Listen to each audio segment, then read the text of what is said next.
Alors, bienvenue à cette traditionnelle cérémonie des vœux. Que j'ai prévu de vous faire une petite présentation. Alors, le plan est le plan habituel. Hein. Je n'ai pas innové cette année, j'en ai expliqué donc de faire un petit bilan 2022 et puis une présentation 2023. Mais bon, j'ai essayé de faire un petit peu nouveau. Il y aura une petite vidéo dedans. Il y aura des photos de gens qui sont dans la salle. Il y aura des choses comme ça. Donc, ce sera bien. Et à la fin, nous aurons la chance de partager ensemble de la galette. Et pour ceux qui veulent juger avec la galette, il y a même quelques petites salades. Alors, pour démarrer, on y va. Donc, je vais commencer par le bilan de l'année 2022 avec quelques faits marquants. Alors, bien sûr, ce n'est pas exhaustif, il y a plein d'événements, comme 1200, donc il y a énormément de choses qui se passent dans l'année. On a 600 projets en cours, on a énormément de choses, donc c'est vraiment une sélection. Et ceux qui, voilà, qui ne seront pas ne vont pas. Alors, première chose, en 2022, ce qui s'est passé d'important, c'est l'évolution et la concrétisation de nos partenariats de sites. Notamment, vous savez que depuis 5 ans, nous nous sommes engagés dans un projet collectif sur le site avec l'université et tous les partenaires, le CNRS, CIRAD, l'IRD, dans un projet qui s'appelle MUL. Donc, ce projet était un projet qui a été validé, et donc le ministère a définitivement validé le projet MUL. Donc, ça fait que ça nous donne chaque année, ce collectif, près de 17 millions d'euros par an pour continuer l'action collective. Ça conduit également l'université à se structurer, qui devient maintenant un établissement public expérimental, donc qui associe toutes les composantes de l'université, mais aussi les organismes. Donc, on ne parle plus de MUI, on parle de l'université de Montpellier, et nous sommes à l'intérieur, et d'ailleurs, depuis longtemps, nous suivons toutes nos publications Université de Montpellier. Alors, cette université est organisée avec des actions d'enseignement qui sont en bas, et puis 5 pôles de recherche, là, qui vont être définitivement mis en place à partir du mois de février. Le pôle qu'on appelle AEB, Autonomie, Environnement, Biodiversité, le pôle Biologie, Santé, le pôle Chimie, le pôle Math-Info, le pôle Sciences sociales. Donc nous sommes surtout au sein du pôle AEB, qui compte près de 2300 scientifiques, du CIRAD, de l'INRAE, de l'IRD, du CNRS. Donc nous sommes assistants avec 70. Donc c'est un très beau résultat et ça nous donne beaucoup de visibilité pour l'avenir au plan national et international. C'est une dynamique positive qu'il faut saluer. Alors une autre dynamique, ça c'est plutôt régional. Si je regarde au plan national, vous avez peut-être entendu parler du programme SARA. SARA, c'est un gros projet qui a été lancé par le CIRAD et l'INRAE. SARA, ça veut dire transformer les systèmes alimentaires et l'agriculture à travers un partenariat avec l'Afrique. In English, Transforming Food System. Ça, je vous le passe, aussi en anglais. Et globalement, ça veut dire que CIRAD et INRAE et plus de 25 partenaires africains se sont réunis pour intensifier leur coopération scientifique mutuelle. Aujourd'hui, on n'a pas beaucoup de publications avec l'Afrique. Avec ce projet, l'INRAE s'engage beaucoup aux côtés du CIRAD pour aller beaucoup plus vers ce continent. Et c'est quelque chose d'important pour nos unités, puisque le CIRAD est notre premier partenaire. Hein, dans les 14 UMR qu'on partage avec le CIRAD, il y a près de 1000 agents de CIRAD, il n'y a pas loin d'avoir à peu près autant d'agents et des agents d'autres instituts. Et pour nous, c'est un partenariat qui va... ce programme va beaucoup nous marquer, puisque finalement, l'essentiel du CIRAD est à Montpellier. Un autre exemple de succès de cette année 2022, avec l'Institut Agro, le lancement de la chaire partenariale agriculture, eau et changement climatique. Donc, c'est une chaire qui rassemble des instituts de recherche et de formation, des entreprises, des acteurs publics, des représentants du monde agricole. Donc, c'est près de 11 partenaires qui se sont engagés pendant 4 ans pour une meilleure gestion de l'eau à l'échelle des territoires. Vous savez qu'on manque de plus en plus d'eau, ça devient une ressource rare. L'irrigation dans le monde, ça consomme, sur les chiffres, 80 à 90% de l'eau en agriculture. Et donc, travailler sur ce sujet, c'est vraiment important au regard des enjeux qui nous attendent dans l'avenir. Alors, quelques résultats aussi en termes de recherche et d'innovation. Vous avez sans doute suivi différents événements. Moi, j'en ai pris 2-3 comme ça. Le premier, c'est l'inauguration en août 2022 par notre PDG avec la rectrice et d'autres sommités du transfert de la collection de vignes de Vassal. Vous allez me dire, c'est du réchauffé, ça fait 10 ans qu'on en parle. Mais globalement, là, c'est vrai, on l'a vraiment lancé. On a commencé à préparer les terrains à pêche rouge. On a commencé à travailler sur l'assainissement. C'est un projet qui va prendre une dizaine d'années, qui va coûter près de 5 millions d'euros et qui, après de multiples hésitations, difficultés de financement, d'organisation administrative, grâce à l'action de beaucoup d'entre nous, peut enfin définitivement être lancé. Et je pense qu'en 2032, mon successeur pourra se réjouir d'inaugurer la fin du concert de la collection d'Astral. Un autre exemple avec à Pêche Rouge, on reste dans le domaine de la vigne et du vin, hein, autant pas le quitter, hein, on est festif aujourd'hui, avec une innovation qui a été faite, un robot qui s'appelle Vinimal, qui est installé sur le site de Pêche Rouge, qui est vraiment unique par plein d'aspects, il est unique au monde.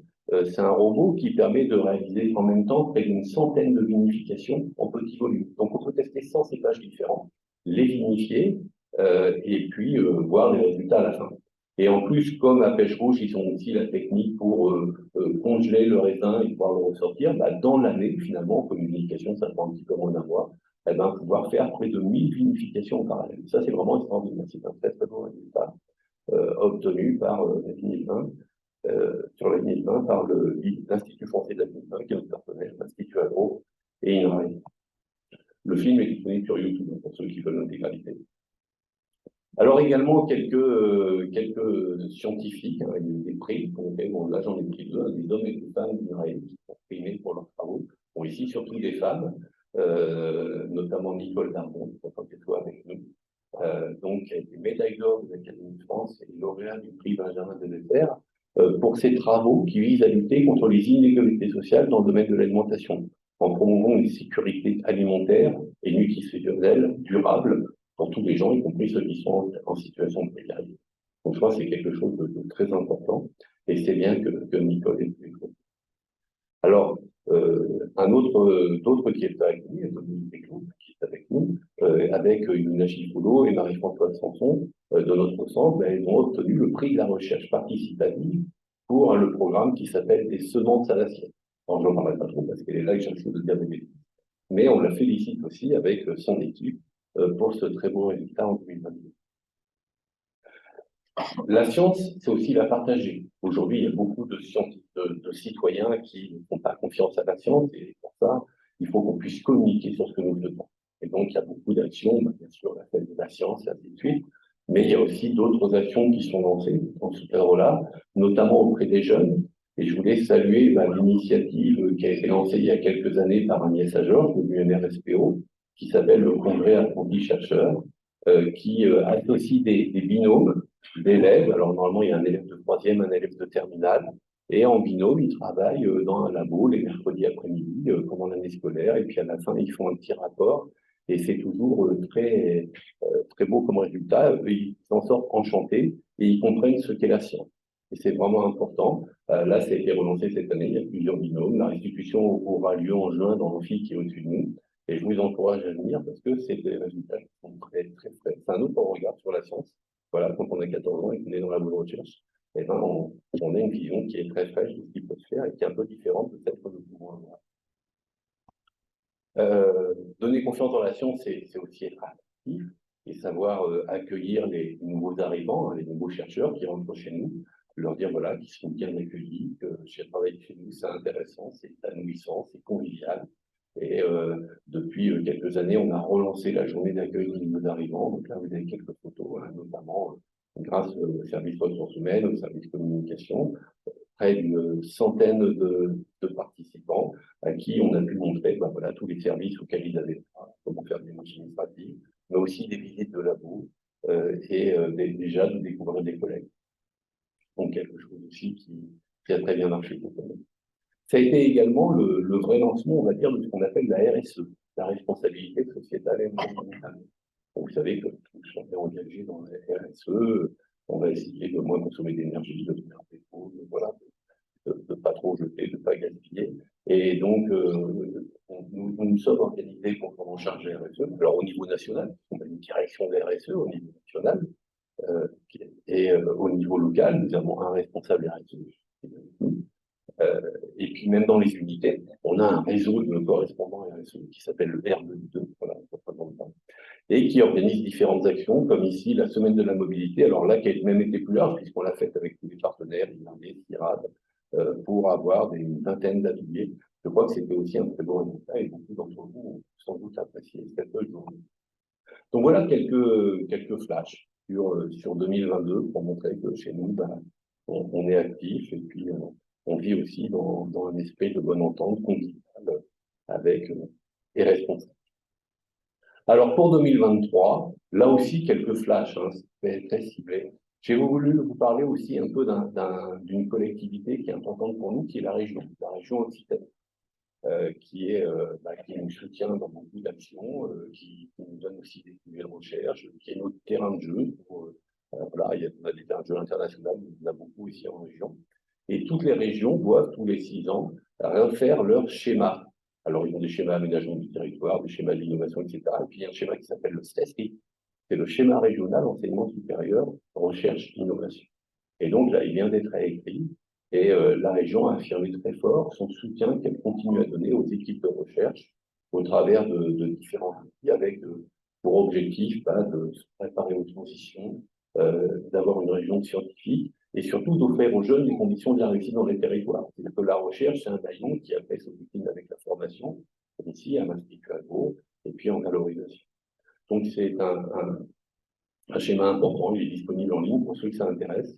Il y a plusieurs actions particulièrement intéressantes.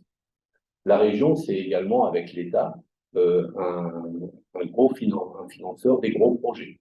Vous avez tous entendu parler du contrat de plan État-région, le CPER, c'est quelque chose qui arrive une fois tous les 6 ans, où l'État et la région décident de gros programmes d'investissement pluriannuels. En Occitanie, ça représente un budget de près d'un demi-milliard d'euros, avec près de 200 projets qui sont des constructions dans les universités, dans les écoles, dans les centres de recherche, mais aussi des équipements scientifiques. Donc, il a été signé fin décembre par la Première ministre et la présidente de région, Carole Delga. Et pour nous, ça permettra de soutenir près de 3 gros projets qui vont coûter une dizaine de millions d'euros. Un qui va concerner beaucoup la maison de la télévision, l'UMRT6, qui s'appelle Géodata Occitanie, GDO, qui va permettre, grâce au dispositif de réception d'antennes satellites, de faire des images chaque année de la France, de d'autres territoires, pour modéliser le suivi, l'évolution. Un autre projet, quand j'ai déjà présenté le transfert de la collection de la salle, qui coûte sur une dizaine d'années, ça va nous coûter 5 millions d'euros. Donc là aussi, on est soutenu par les collectivités pour la moitié de cette somme. Et puis un troisième projet qui s'appelle RESEN 2. Alors RESEN, ça veut dire Réseau des serres expérimentales de Montpellier. Donc en fait, c'est une animation autour de toutes les serres qu'on a dans le domaine de l'agronomie environnement, du CNRS, par exemple du CEF, du CIRAD, du INRAE. Et là aussi, on a prévu de construire plusieurs de ces outils pour pouvoir mener différentes expérimentations. On vient également de valider auprès de la direction générale, il n'y a pas que la région qui fait des schémas, l'INRAE en fait aussi. Et nous avons des schémas de centre. Tous les 4-5 ans, la direction générale nous demande d'écrire un schéma de centre pour expliquer comment on va faire évoluer notre centre en termes de communication, de management, de réalisation d'actions. Et donc, nous avons rédigé, alors quand je dis nous, c'est beaucoup les arbres certifiés, nous avons rédigé un schéma de centre qui a été validé par la direction, qui comprend 6 axes et 24 priorités. Alors, vous pourrez trouver les 6 axes et les 24 priorités. Mais par exemple, l'action 4 de l'axe 4, l'axe 4 s'appelle Vivre le collectif, le centre, l'unité, Vivre le collectif, le centre aussi. Et l'action 4, c'est par exemple recréer du lien et se réunir derrière une identité forte. C'est donc se retrouver avec des moments collectifs comme celui-ci, d'être capable de mettre en place des portes ouvertes, des journées portes ouvertes. C'est vrai qu'on a tous des familles, peut-être qu'elles ne viennent pas souvent par ici, on pourrait imaginer faire ce genre d'action, avoir des visites thématiques, mieux communiquer en interne et en externe. Donc voilà, c'est aussi un document qui est disponible sous peu sur l'intranet et que je vous invite à partager. Il est très centré sur nos conditions de travail, sur l'amélioration de nos conditions de travail. Je n'ai pas le temps de vous les présenter, mais nous avons lancé, j'en avais déjà parlé en 2002, que j'allais me centrer sur la qualité du travail. En 2023, elle va vraiment se concrétiser. Il y a beaucoup d'actions qui vont être lancées autour de la qualité du travail. Également, dans les nouveautés, c'est sur les gens qui vous représentent, les représentants du personnel. Vous avez voté en décembre pour les réélire. Et avant, on avait des instances qui s'appelaient Conseil de centre et CHSCT. CHSCT, principalement, surtout, c'est santé et sécurité au travail. Et bien là, les instances ont été refondues au cadre de ce qu'on appelle la loi de la transformation de la fonction publique. Et maintenant, on a deux nouvelles instances. Une qui s'appelle CSA, Comité social d'administration spéciale. Alors spécial parce qu'il est en région. C'est un sous-comité. En fait, il y a un CSA au niveau national. Et puis, dans chaque centre, il y a un CSA spécial. Donc, il y a 20 élus qui vont se réunir, avec qui on parlera de l'organisation du travail sur le centre, des conditions de travail, de toutes les problématiques qui peuvent se poser en termes d'organisation, de logistique, voilà, de cantine, d'accès, de vélo entre les sites, de tout ce que vous pouvez imaginer, les sujets qui peuvent vous intéresser. Et puis, ce comité, il a une formation spécialisée, donc c'est une formation spécialisée du CSA, en matière de santé, sécurité et de conditions de travail. Donc, en cours, ça s'appelle F3SCT. Donc là aussi, une vingtaine de représentants du personnel qui vont continuer le travail qu'on faisait beaucoup en CHSCT en termes de prévention des risques, puisque l'idée, c'est que vous n'ayez pas d'accident du travail, et donc on prenne toutes les mesures qu'il faut pour pouvoir tous travailler ensemble. Et puis, le conseil de centre est une instance qui est dessus. Enfin, si je vais demander à Carole de me rejoindre, elle est là, bien. Tu vas venir à ma place. J'ai parlé de nos partenaires recherche importants. Il y en a un qui est à la fois historique et très important pour nous. C'est l'école ici, qui héberge plus de la moitié des agents INRAE et qui a connu cette année, qui a connu pas cette année, depuis quelques années, mais qui a signé. Alors, c'est cette année, c'est cette année. Cette année. Et voilà. Et je vais lui laisser le présenter. Voilà. Voilà. Bonjour à tous et merci à Sylvain de me passer la parole. Effectivement, alors, Sylvain est venu à ma galette et je viens à la vôtre. Et effectivement, l'Institut Agro, c'est pas si vieux que ça, hein. Sylvain, l'Institut Agro a 3 écoles, c'est 1er janvier 2022, donc on est vraiment dans l'actualité de l'an dernier. Et la convention signée au niveau national entre nos 2 DG, c'était le 12 décembre dernier. Encore l'an dernier, voilà. Mais c'est vraiment quelque chose de très fort et qu'il faut souligner. Et merci à Sylvain de terminer là-dessus et de me passer la parole à ce sujet-là, parce que ça officialise. Alors nous, bien sûr, c'est notre quotidien depuis tellement d'années de travailler ensemble, d'avoir des équipes communes, que ça semble couler de source, mais en tous les cas, ça va avoir une valeur maintenant nationale beaucoup plus reconnue. On va pouvoir s'appuyer dessus.